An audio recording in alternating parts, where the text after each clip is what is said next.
하나님 아버지 은혜를 감사합니다. 오늘도 우리에게 주신 이 시간을 통하여 말씀 들으며 기도의 자리로 나아가기 원합니다. 성령님 우리를 인도하여 주셔서 우리로 하여금 하나님 앞에 온전히 아뢰게 하옵소서. 예수님 이름으로 기도드립니다. 아멘.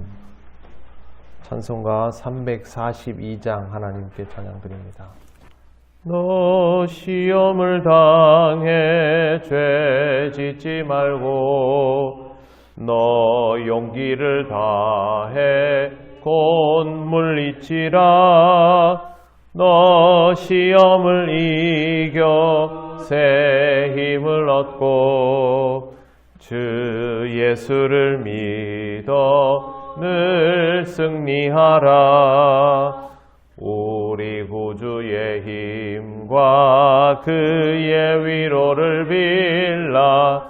주님 내 편에 서서 항상 도우시리. 내 친구를 삼가 잘 선택하고 너 언행을 삼가 늘 조심하라. 너 열심을 다해 늘 충성하고 온 정성을 다해 주 봉사하라. 우리 구주의 힘과 그의 위로를 빌라. 주님 내 편에 서서 항상 도우시리. 잘 이기는 자는 상 받으리니 너 낙심치 말고 늘 전진하라. 내 구세주 예수 힘 주시리니 주 예수를 믿어 늘 승리하라. 우리 구주의 힘과 그의 위로를 빌라. 주님 내 편에 서서 항상 도우시리. 아멘. 하나님 말씀 사무엘하 16장 5절에서 8절입니다. 한 절씩 교독하겠습니다. 다윗 왕이 바후림의 이름에 거기서 사울의 친족 한 사람이 나오니 게라의 아들이요 이름은 시므이라. 그가 나오면서 계속 저주하고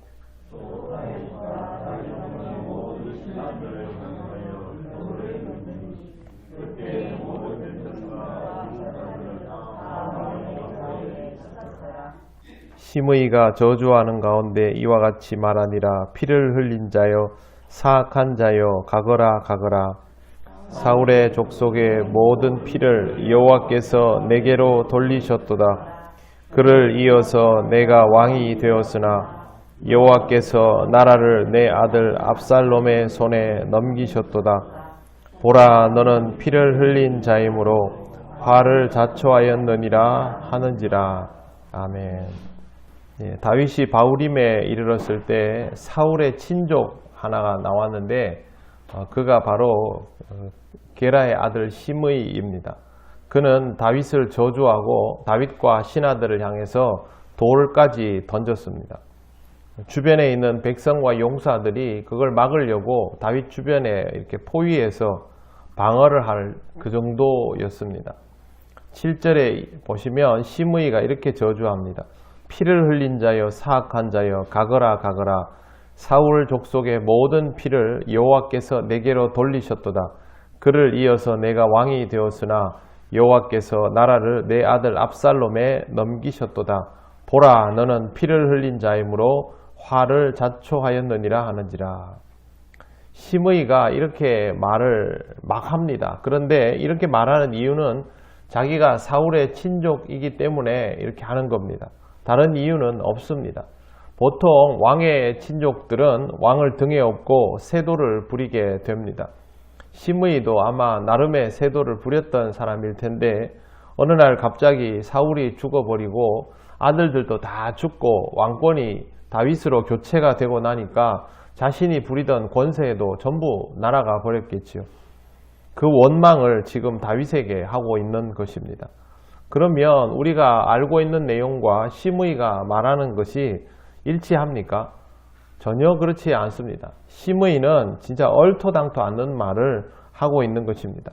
사울이 죽은 것은 그가 스스로 하나님께 불순종했기 때문에 자초한 결과입니다. 다윗은 사울에게 조금의 해도 입힌 적이 없습니다. 그럼에도 불구하고 시므이가 이렇게 다윗을 원망하고 저주하며 돌을 던지는 것은 사실은 자기 입장에서 그렇게 해석하고 싶은 것이죠. 시므이는 자신이 한 말이 거짓말이라는 것을 알까요? 모를까요? 모릅니다. 이런 경우는. 왜 그러냐 하면 지금 자기가 피해를 당했다고 생각을 하기 때문에 그렇게 반응한 겁니다. 사울은 죽었고 자신은 피해를 당했고 그 피해로 인하여 사울이 죽었고 자기가 피해당한 이 상황에서 혜택을 보고 있는 사람이 다윗이었다라는 결론에 도달하면 이렇게 돼버리는 것이죠. 이게 거짓말이고 이렇게 해서 떠들고 돌아다니면 그게 가짜 뉴스가 되는 것이죠. 우리나라는 지금 가짜 뉴스가 굉장히 심각한 사회 문제가 되어 있습니다. 수도권에서 거리두기 3단계를 한다는 보도가 지난주부터 계속 나왔습니다. 아침만 되면 나왔습니다. 그런데 하지도 않고 아직도 시행하고 있지 않은데도 불구하고 이런 보도들이 이어져서 이것을 법적으로 제재할 방법을 찾고 있습니다. 이미 국회의원들이 지난 9월 달부터 가짜뉴스에 대한 처벌법을 발의를 해 놓을 정도입니다. 사람은 이렇게 나올 때가 있습니다. 왜 그러냐 하면 돌아가는 상황이 나에게 피해가 온다고 생각하면 그때부터 철저하게 자기 중심의 관점으로 그렇게 하는 것이죠. 또 시므이가 이렇게 하는 이유는 다윗이 지금 자신에게 어떻게 할 수 없다라고 생각하는 겁니다. 이미 이제 날개 꺾인 새와 같이 다윗은 도망자이기 때문에 자기를 어떻게 할 수도 없다라는 거죠. 근데 문제는 시므이가 사실을 잘못 알고 있을 뿐만 아니라 하나님을 만홀히 여기는 죄도 범하고 있는 것을 볼 수 있습니다. 사울 족속의 모든 피를 여호와께서 내게로 돌리셨도다. 다윗이 도대체 무슨 일을 했다고 사울 족속의 피를 하나님이 다윗에게 돌립니까? 심지어 다윗은 블레셋과 이스라엘의 전투에서 참전도 못했습니다. 전혀 영향을 털끝만치도 미친 적이 없는데 이렇게 말을 하고 있는 겁니다. 사울이 죽어서 네가 혜택을 받지. 그런데 그게 잘못된 것이기 때문에 하나님께서 지금 너를 벌 주시는 거야. 이렇게 나오는 것이죠. 그냥 기분 나쁘면 기분 나쁘다고 할 것이지 이와 같이 하나님의 이름을 들먹거리면서 하나님을 이용하고 있는 것입니다. 신앙생활을 하다 보면 어떤 것에 대한 하나님의 뜻을 판단하게 될 때가 있습니다. 그러나 그럴 때는 신중에 신중을 기해야 하고 하나님의 말씀에 의거해서 이것이 옳은지를 확인을 해야 하는데 간혹 그렇지 않은 경우들을 본 적이 있습니다. 누가 신앙적이고 누가 신앙적이지 않고 이것이 하나님의 뜻이고 이것이 하나님의 뜻이 아니다. 이렇게 딱 단언을 해버리는 경우이죠. 함부로 그렇게 말할 수 없습니다. 그렇게 하다 보면 시므이처럼 이렇게 선을 넘을 가능성이 높습니다. 하나님이 너를 심판하신다. 물론 그렇게 하실 수 있죠. 그러나 하나님이 다윗이 사울을 해롭게 했기 때문에 벌을 주신다. 그게 지금이다 라고 말할 수는 없습니다. 네가 나한테 기분 나쁘게 했기 때문에 하나님이 너한테 벌을 줄 것이다. 절대 그럴 수 없는 일이죠. 하나님은 하나님 중심으로 판단을 해야 합니다. 하나님께서 다윗의 왕위를 압살롬한테 지금 넘기신 겁니까? 그렇지 않습니다. 압살롬이 머리를 써가지고 다윗의 모사까지 데려다 놓고 반란을 저지르는 것이죠.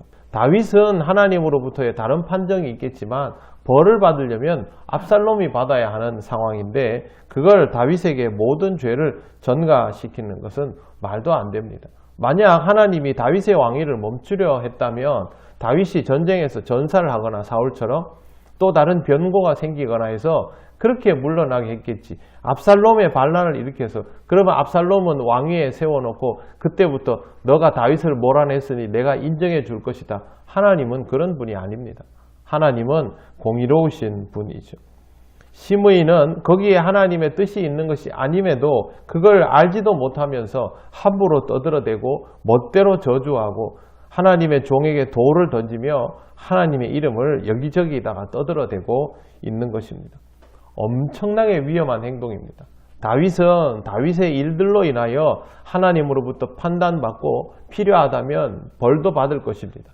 그러나 그것이 시므이가 다윗을 향하여 저주하고 돌을 던져도 된다는 이유는 전혀 아닌 것이죠.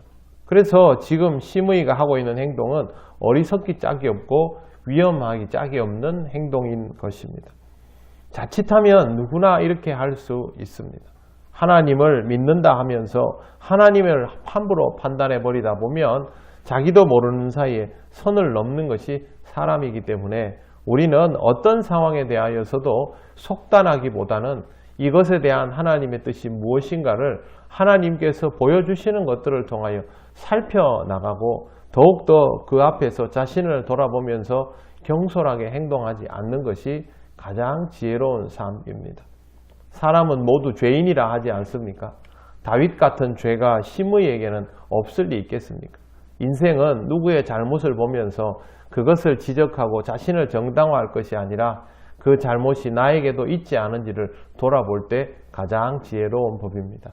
오늘도 하나님 앞에서 지혜롭게 살아가시기를 바랍니다.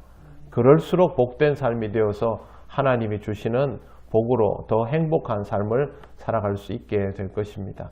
기도드리겠습니다. 하나님 은혜를 감사합니다. 하나님 앞에서 쫓겨나는 다윗의 모습을 보면서 마음껏 저주하는 시므이의 어리석음이 더욱더 위험함을 오늘 말씀을 통하여 우리가 보았습니다. 하나님 아버지, 신앙생활을 하며 이런 어리석음에 빠질 위기들이 많지만 하나님 오늘까지 인도하여 주신 것을 감사합니다. 오늘도 주의 말씀을 따라 겸손히 행하며 어리석음에 빠지지 않도록 인도하여 주시옵소서. 추운 날씨 가운데 우리 모든 성도들의 건강을 지켜주시기를 원합니다. 특별히 환우들이 많이 있습니다. 그들의 마음을 위로하여 주시고 하나님께서 치료의 광선을 발하여 주셔서 속히 치료되고 회복될 수 있도록 인도하여 주시옵소서. 이 어려운 시기에 각자의 자리에서 최선을 다하는 우리 통역교회 모든 성도들의 삶 속에 하나님의 은혜와 평강이 가득한 복된 하루가 되게 하여 주시옵소서. 감사드리며 예수님 이름으로 기도드립니다. 아멘.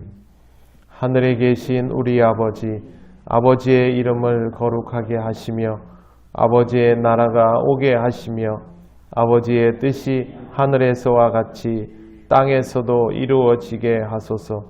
오늘 우리에게 일용할 양식을 주시고 우리가 우리에게 잘못한 사람을 용서하여 준 것 같이 우리 죄를 용서하여 주시고 우리를 시험에 빠지지 않게 하시고 악에서 구하소서. 나라와 권능과 영광이 영원히 아버지의 것입니다. 아멘.